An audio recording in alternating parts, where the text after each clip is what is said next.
Sa isang tahimik na bahagi ng Bagbagin sa Pandi, Bulacan, isang kwento ng pang-araw-araw na pakikibaka ang aming natuklasan. Magsalita ka.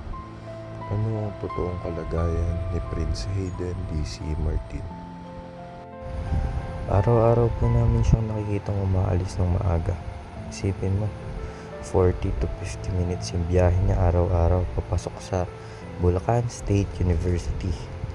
Kaya pagdating niya sa klase, hingal na hingal daw siya. Pawisan, kulang sa hininga, at halatang pilit na pilit ang lakas para lang makapasok.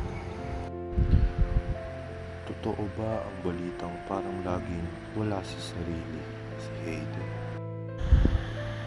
Opo, kasi gabi-gabi na lang parang lagi namin siya napapansin na hindi na natutulog, kakalaro ng kung ano-ano, and nanonood din po siya ng kung ano-ano sa madaling araw.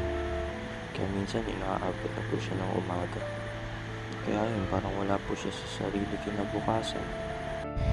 Marami talagang nagsasabi na sobrang bait ng tao. Pero kapag tinanong mo siya mismo, hindi rin siya naniniwala eh. Sa totoo lang, simpleng tao lang si Hayden. Ang buhay niya umiikot lang sa tatlong bagay: matulog, maglaro, kumain, tapos matulog ulit. Bali, 4. Depende kung 3 yan. Pangarap niyang maging isang electrical engineer. Pero sa lagay ng puyat at pagod at kung ano-ano pang ginagawa na sa buhay niya, sa tingin mo, makakaya pa kaya niya?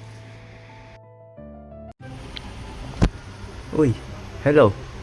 Pasensya na sa madramang intro ah. Hindi pa naman ako nawawala sa sarili. Malapit pa lang. So, muli.